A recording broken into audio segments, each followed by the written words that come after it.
Terima kasih pemirsa, Anda kembali menyaksikan Kominfo Newsroom. Komisi Pemilihan Umum Republik Indonesia menggelar deklarasi kampanye damai pemilu tahun 2024. Dalam deklarasi ditegaskan untuk dapat mewujudkan pemilu yang jujur adil, kampanye pemilu yang damai serta melaksanakan tahapan pemilu sesuai dengan Undang-Undang Dasar.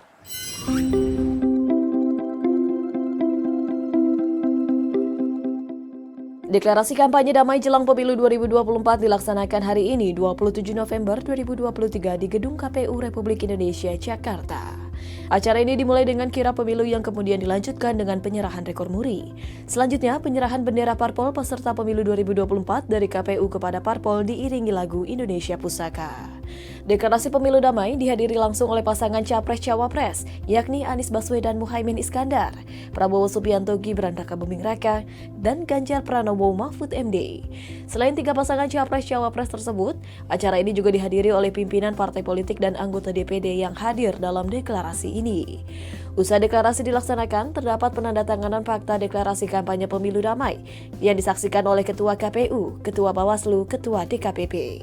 Deklarasi kampanye pemilu damai ini sebagai bentuk komitmen bukan hanya oleh peserta tetapi juga oleh penyelenggara pemilu 2024. Adapun 3 poin yang dibacakan dalam naskah deklarasi ialah mewujudkan pemilu jujur adil, melaksanakan kampanye pemilu damai, serta melaksanakan tahapan pemilu sesuai dengan peraturan undang-undang yang berlaku. Peserta pemilu 1. Mewujudkan pemilu yang langsung, umum, bebas, rahasia, dan adil. 2. Melaksanakan kampanye pemilu yang aman, tertib, damai, berintegritas, tanpa hoaks, tanpa politisasi sara, dan tanpa politik uang. 3. Melaksanakan kampanye pemilu berdasarkan peraturan perundang-undangan yang berlaku. Jakarta, 27 November 2023. Diketahui kampanye digelar selama 75 hari mulai pada 28 November 2023 sampai dengan 10 Februari 2024. Ini menjadi momen penting untuk mengajak masyarakat dalam berpartisipasi menjaga pemilu damai dengan tidak mudah terprovokasi hoaks dan kampanye negatif maupun isu ujaran kebencian. Dalam penyelenggaraan Rakornas Sentra Gakumdu Pemilu 2024, Ketua Bawaslu Rahmat Bagja berharap dapat meningkatkan solidaritas dan menyamakan pemahaman persepsi dalam sebuah penegakan hukum pemilu untuk mewujudkan keadilan pemilu. Selain itu, dalam Rakornas Sentra Penegakan Hukum Terpadu atau Gakumdu dilakukan penandatanganan deklarasi komitmen netralitas TNI Polri. Jelang persiapan kampanye pemilu 2024, Bawaslu menggelar rapat koordinasi nasional Sentra Penegakan Hukum Terpadu atau Gakumdu yang berlangsung di Jakarta. Rakornas Gakumdu bertujuan untuk meningkatkan solidaritas dan menyamakan pemahaman dan persepsi dalam penegakan hukum pemilu sebagai salah satu unsur untuk mewujudkan keadilan pemilu. Ketua Bawaslu Republik Indonesia Rahmat Bagja dalam sambutannya menyampaikan bahwa Gakumdu telah melakukan koordinasi untuk menyamakan pemahaman yang dilaksanakan di tingkat pusat, kabupaten atau kota dan provinsi. Terkait perkembangan di beberapa daerah sepanjang tahun 2023, Sentra Gakumdu juga telah menyelesaikan penanganan tindak pidana pemilu yang terjadi di tahapan pemutakhiran daftar pemilih dan tahapan pencalonan. Pelatihan kepada seluruh penyidik yang tergabung dalam Sentra Gakumdu, pemenuhan syarat prasarana, sosialisasi peraturan Bawaslu nomor 3 sampai dengan pelatihan Panwas luar negeri telah dilakukan oleh Sentra Gakumdu. Dalam Rakornas Gakumdu, Ketua Badan Pengawas Pemilu Rahmat Bagja mendampingi Kepala Kepolisian Negara Republik Indonesia, Jenderal Polisi Listio Sigit Prabowo dan Panglima TNI Jenderal TNI Agus Subianto menandatangani deklarasi komitmen netralitas TNI Polri dalam penyelenggaraan pemilihan umum 2024. Adapun bunyi deklarasi komitmen netralitas TNI Polri dalam penyelenggaraan pemilu 2024 yang ditandatangani oleh Kapolri dan Panglima TNI adalah sebagai berikut.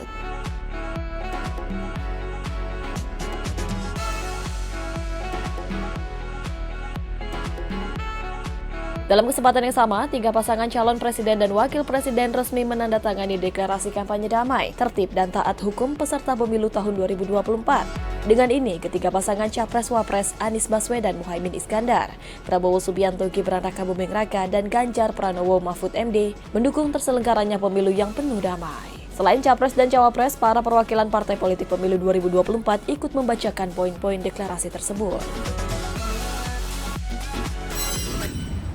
Badan Pengawas Pemilu Republik Indonesia menegaskan akan intensif mengawasi dan melaporkan akun media sosial yang melanggar aturan sepanjang kampanye hingga pemilu 2024. Bawaslu mengingatkan sanksi tegas bagi pelanggarnya. Dalam acara konsolidasi nasional dan apel siaga pengawasan tahapan kampanye, Ketua Bawaslu Rahmat Bagja mengarahkan jajarannya untuk mengawasi dan melaporkan akun media sosial yang melakukan pelanggaran sepanjang masa kampanye hingga pemilu 2024. Adapun masa kampanye Pilpres akan berlangsung pada 28 November 2023 hingga 10 Februari 2024. Sementara masa tenang mulai dari 11 hingga 13 Februari 2024. Bagja memastikan tim Bawaslu memiliki satuan tugas dan berkoordinasi langsung dengan Kementerian Kominfo untuk mengawasi kampanye di media sosial. Masing-masing jajaran pengawas pemilu daerah membuat strategi khusus untuk pengawasan kampanye di media sosial, identifikasi tagar populer, akun-akun yang berpotensi menyebarkan informasi palsu, dan tren yang mungkin perlu diawasi. Oleh sebab itu, kehadiran Bapak Menkominfo di sini memastikan Bapak Ibu mempunyai koordinasi langsung dengan Kominfo. Jika ada medsos bermasalah, ada akun-akun bermasalah, laporkan. Kita punya satuan tugas untuk pengawasan media sosial.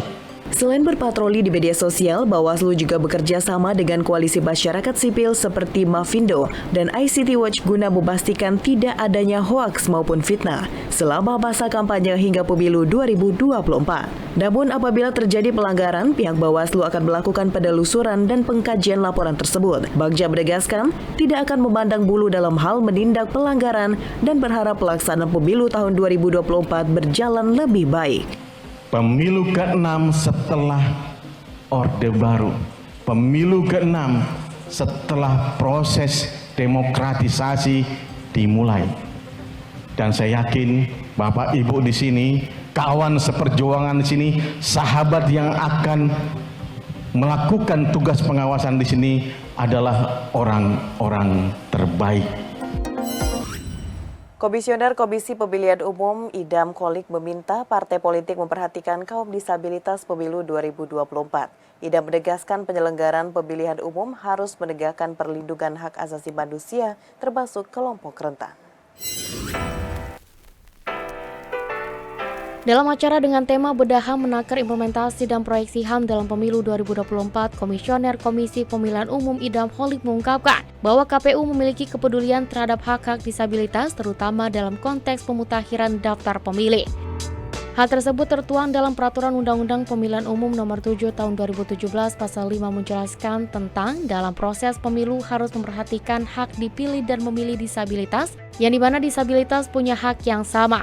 Menurutnya pada tahun 2019 pemilih disabilitas masih kurang dari 1%, sementara yang menggunakan hak pilihnya pada pemilu hanya 35%. Berdasarkan data yang dikutip indonesiabaik.id terdapat sebanyak 0,54% dari daftar pemilih tetap pemilu 2024 itu adalah penyandang disabilitas.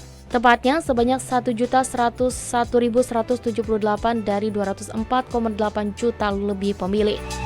Oleh karena itu, Idam kepada para tim kampanye bisa menggunakan bahasa disabilitas untuk menggait pemilih di pemilu 2024. Kami berharap websitenya website akses, ya, artinya website yang bisa diakses oleh para disabilitas. Terus materi kampanyenya itu menggunakan bahasa disabilitas, ya, baik bahasa isyarat maupun bahasa dengan teks braille. Di kesempatan yang sama, Dirjen HAM Kemenkumham Dahana Putra mendorong gelaran pemilihan umum yang ramah HAM. Sebab hajatan pemilu berkaitan erat dengan pelaksanaan nilai-nilai HAM, yakni aksesibilitas dan informasi terkait pemilu bagi kelompok rentan. Kita juga memahami bahwa pemilu itu adalah suatu pesta demokrasi. Kalau kita bicara pesta demokrasi, berarti semua elemen masyarakat itu merasa senang. Dari disable, dari petani, maupun semua unsur, karena merasa pesta demokrasi. Wakil Presiden Republik Indonesia Maruf Amin mengimbau panitia pemilihan luar negeri PPLN untuk dapat menjaga netralitas selama pelaksanaan pemilu 2024. Hal tersebut disampaikan Wapres ketika melakukan kunjungan ke KBRI Bratislava, Slovakia.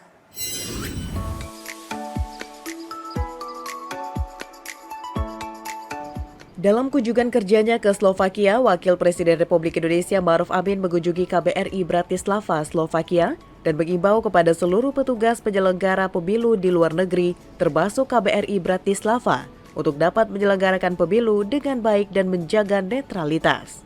Wapres meminta agar pemilu di KBRI berjalan dengan lancar, bahkan dibutuhkan dukungan agar tidak ada tekanan dari pihak manapun, sehingga kualitas demokrasi Indonesia menjadi lebih baik. Hingga saat ini KBRI Bratislava telah memiliki panitia pemilihan luar negeri (PPLN) dan tercatat sejumlah 330 orang WNI telah tercatat dalam daftar pemilih tetap di Bratislava, Slovakia. KBRI Bratislava akan melaksanakan pemilu lebih awal pada 10 Februari 2024. Hal tersebut sengaja dilakukan agar pada tanggal 14 Februari 2024, hasil pemungutan suara di KBRI Bratislava dapat tiba di Jakarta. Ya, saya kira nanti seperti apa persiapan pemilu, tapi saya menghimbau di seluruh KBRI ya di luar negeri supaya menyelenggarakan pemilu dengan baik dan supaya ada netralitas ya dari pihak kedutaan besar kita supaya pemilu berjalan dengan jurdil ya, yaitu dengan jujur, adil, dengan bersih ya, dan tidak ada tekanan dari mana-mana supaya berjalan sesuai dengan kita harapkan supaya kualitas demokratis kita itu menjadi lebih baik. Pemirsa, usai jeda kami akan mengajak Anda membahas dialog mengenai pemerintah memutus rantai perdagangan orang yang telah kami rekam beberapa waktu yang lalu. Sesaat lagi.